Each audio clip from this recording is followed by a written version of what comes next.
¿Qué es el liberalismo? De acuerdo con el último libro del economista español Juan Ramón Rayo, el liberalismo es una filosofía política con unos principios generales muy concretos destinados a alcanzar un fin bastante específico: proteger la libertad de cada individuo para escoger cómo desea vivir su vida. Esta definición, o una definición parecida a la que nos da Rayo, fue tomada por la filósofa argentina Roxana Kramer, que en un reciente video sobre el liberalismo decía: «Qué lindo, ¿no? ¿Quién no quiere ser libre?». Sin embargo, a continuación se orientó principalmente en criticar al corolario económico de esta filosofía política que es el liberalismo, y básicamente hizo un extenso video haciendo varias críticas al liberalismo económico. En este video vamos a responder a algunos puntos que levanta Roxana, no por algo especial contra ella, sino porque estas ideas suelen ser parte del imaginario colectivo o de una sabiduría popular respecto de lo que es el liberalismo, pero realmente no tienen bases concretas ni datos que sostengan esa visión. Una primera objeción al liberalismo económico es que este no brinda resultados positivos. De acuerdo con Kramer, cuando se analizan datos de largo plazo, la conveniencia inmediata no supone ni equidad ni interacción social positiva. Lo primero que habría que decir aquí es que precisamente son los datos de largo plazo los que prueban la eficacia y la eficiencia de la economía liberal. Cuando la sociedad abandonó el feudalismo y comenzó a abrazar una economía capitalista, la calidad de vida experimentó un salto exponencial, nunca antes jamás visto. La tasa de pobreza, de acuerdo a las mejores estimaciones disponibles, allá por el año 1820, era del 94% de la población mundial. De acuerdo a las estimaciones más recientes, y en años, por supuesto, previos a la pandemia y las cuarentenas, esa tasa se encontraba en el 10% de la población.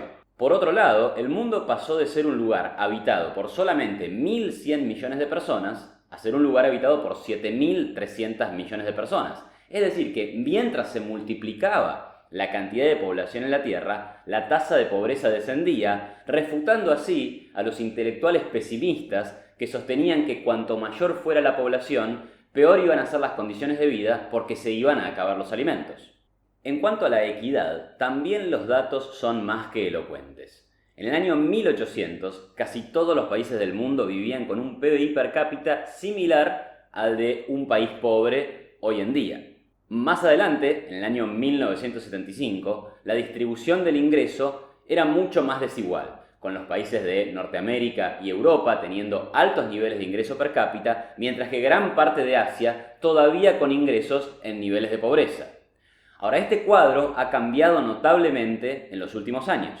Para el año 2015, esos países de Asia que antes estaban tan rezagados, ahora comenzaron a generar riqueza, y hoy por hoy el mundo, o sea, la igualdad de ingreso per cápita entre los países, es mucho mayor que la que era en 1975. Es decir, el mundo experimentó un proceso de creciente desigualdad hasta 1975, pero desde esa época en adelante, los ingresos per cápita de los países vienen siendo, según datos objetivos y contrastables, cada vez más similares. Se suele decir también que el libre mercado lleva al monopolio y a la concentración de la riqueza. Para Roxana Kramer, la experiencia de siglos muestra que el capitalismo lleva a la creación de monopolios. Empresas chicas son devoradas por las grandes e imponen su voluntad a nivel global. Esta afirmación tampoco se sostiene demasiado en la evidencia. Por ejemplo, en el año 1995, la empresa más grande del mundo, medida por capitalización bursátil, era General Electric, una multinacional de 300.000 empleados fundada a fines del siglo XIX. En el año 2010, sin embargo, General Electric había caído al puesto número 6 del ranking y dos empresas muy jóvenes, de menos de 40 años, la habían superado. Me estoy refiriendo a Microsoft y a Apple.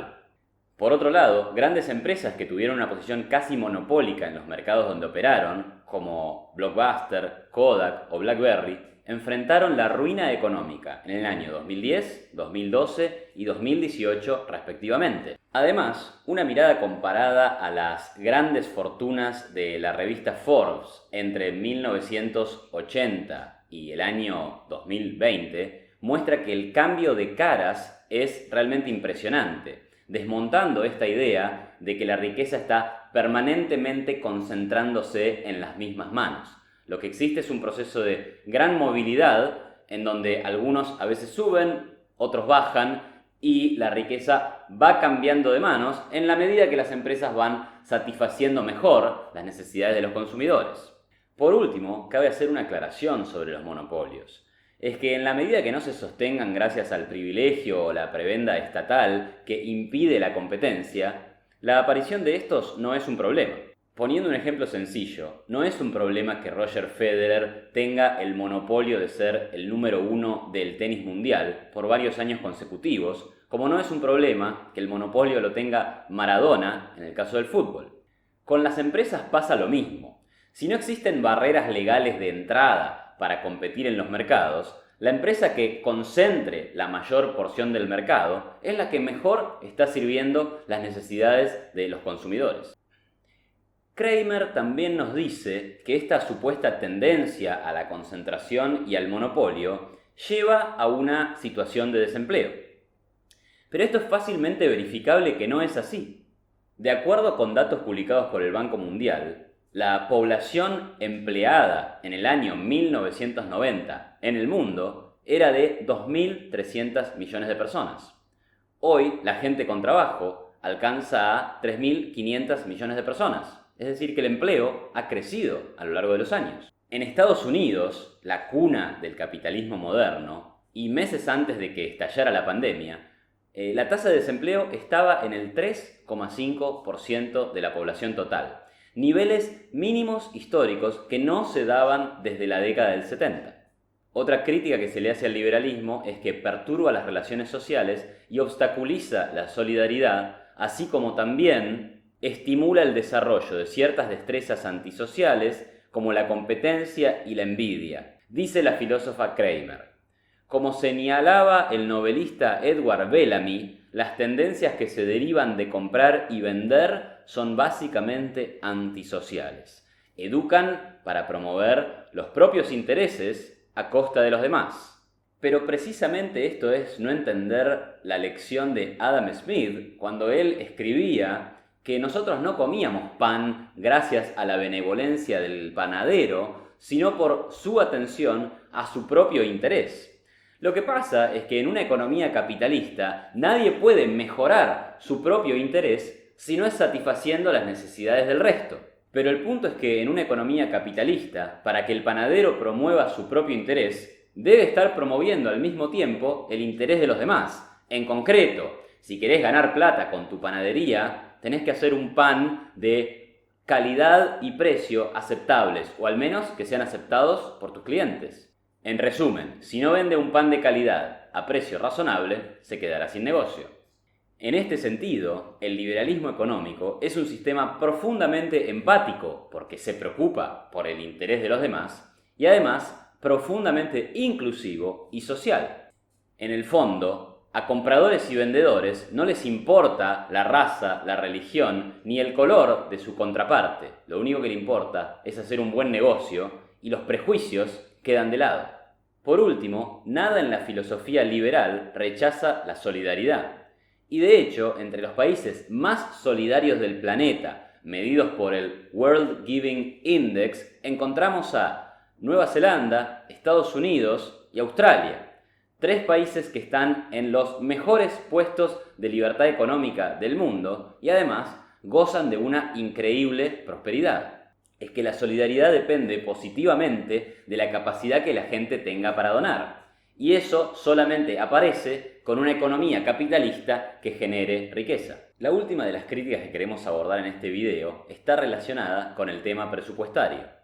Roxana Kramer dice que es un mito del liberalismo que los gobiernos deban mantener equilibrio fiscal, es decir, que no gasten más de aquello que pueden recaudar. Dice que lo que resulta prudente para los individuos no necesariamente es prudente para un Estado, y que si bien cuando en una familia caen los ingresos es razonable ajustarse el cinturón, cuando eso lo hace un gobierno, lo que termina pasando es que las personas se quedan sin empleo y no pueden pagar impuestos. Esta visión es muy común entre economistas críticos del liberalismo y se suelen tomar las enseñanzas del economista inglés John Maynard Keynes como una referencia, puesto que él sostenía que el gasto público y el déficit fiscal debían expandirse durante una recesión. Ahora bien, si la expansión del gasto y el déficit fueran la receta de la prosperidad económica, claramente Argentina tendría que ser una potencia mundial. Sin embargo, eso no es lo que ha ocurrido. Entre el año 2003 y el año 2016, tanto el gasto público como el déficit fiscal crecieron significativamente en la Argentina, y no solo no hubo un gran crecimiento económico, sino que terminamos en una profunda crisis con devaluación, saltos de la inflación y más pobreza. Por otro lado, también es falso sostener que reducir el gasto público necesariamente es malo para la economía. Cuando Estados Unidos salió de la Segunda Guerra Mundial, el gasto público pasó del 82% del PBI al 25% del PBI en pocos años. Esto, de acuerdo con la teoría que estamos analizando, debería haber generado una profunda recesión y una profunda caída económica. Sin embargo, como explica Nicolás Kachanowski, lo que se observa es que del pico en 1944 al piso en 1947, el PBI real se contrajo en un 13,4%, lo que equivale a una caída equivalente de 3,5% por año, y en 1948 el PBI real creció un 4,1%. Luego de esto, el crecimiento continuó a altas tasas y encima se redujo bruscamente la inflación. Por último, las familias sí son similares al Estado en cuanto a ingresos y gastos. Lo que pasa es que algunas familias gozan de crédito y otras familias no. Por ejemplo, es razonable pensar que si en una familia uno de los miembros se queda sin trabajo y por tanto caen los ingresos, entonces hay que ajustarse el cinturón. Lo que pasa es que también esa familia podría empezar a usar la tarjeta de crédito o pedir un crédito en el banco en la medida que el banco lo otorgue. En el caso de los gobiernos pasa lo mismo. El gobierno de Estados Unidos, por ejemplo, puede sostener grandes déficits fiscales o déficits fiscales pequeños pero sostenidos en el tiempo porque existe un sinnúmero de ahorristas en todo el mundo que está dispuesto a comprarle sus bonos. ¿Y por qué pasa esto? Porque la economía norteamericana crece y por tanto los acreedores prestan plata al gobierno esperando que con el crecimiento futuro de la economía y por tanto una mayor recaudación tributaria, el gobierno pueda honrar los pactos asumidos.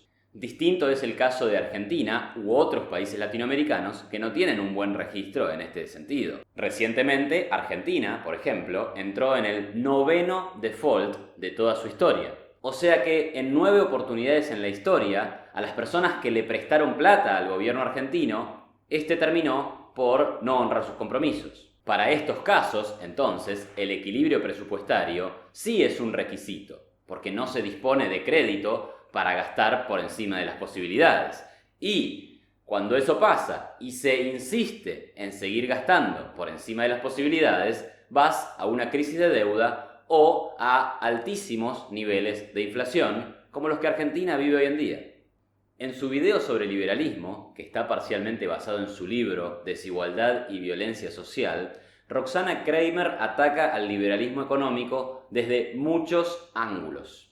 En este video intentamos responder solo a algunos de los puntos que me parecieron más importantes, pero claramente hay un montón más para seguir charlando y debatiendo. Bueno, muchas gracias a todos por ver este video. Si les gustó, pónganle me gusta, compártanlo en sus redes sociales y no se olviden de suscribirse a mi canal. Un agradecimiento especial a la Fundación Libertad y Progreso, que ha colaborado con la idea, la edición y la producción de este video. Así que muchas gracias.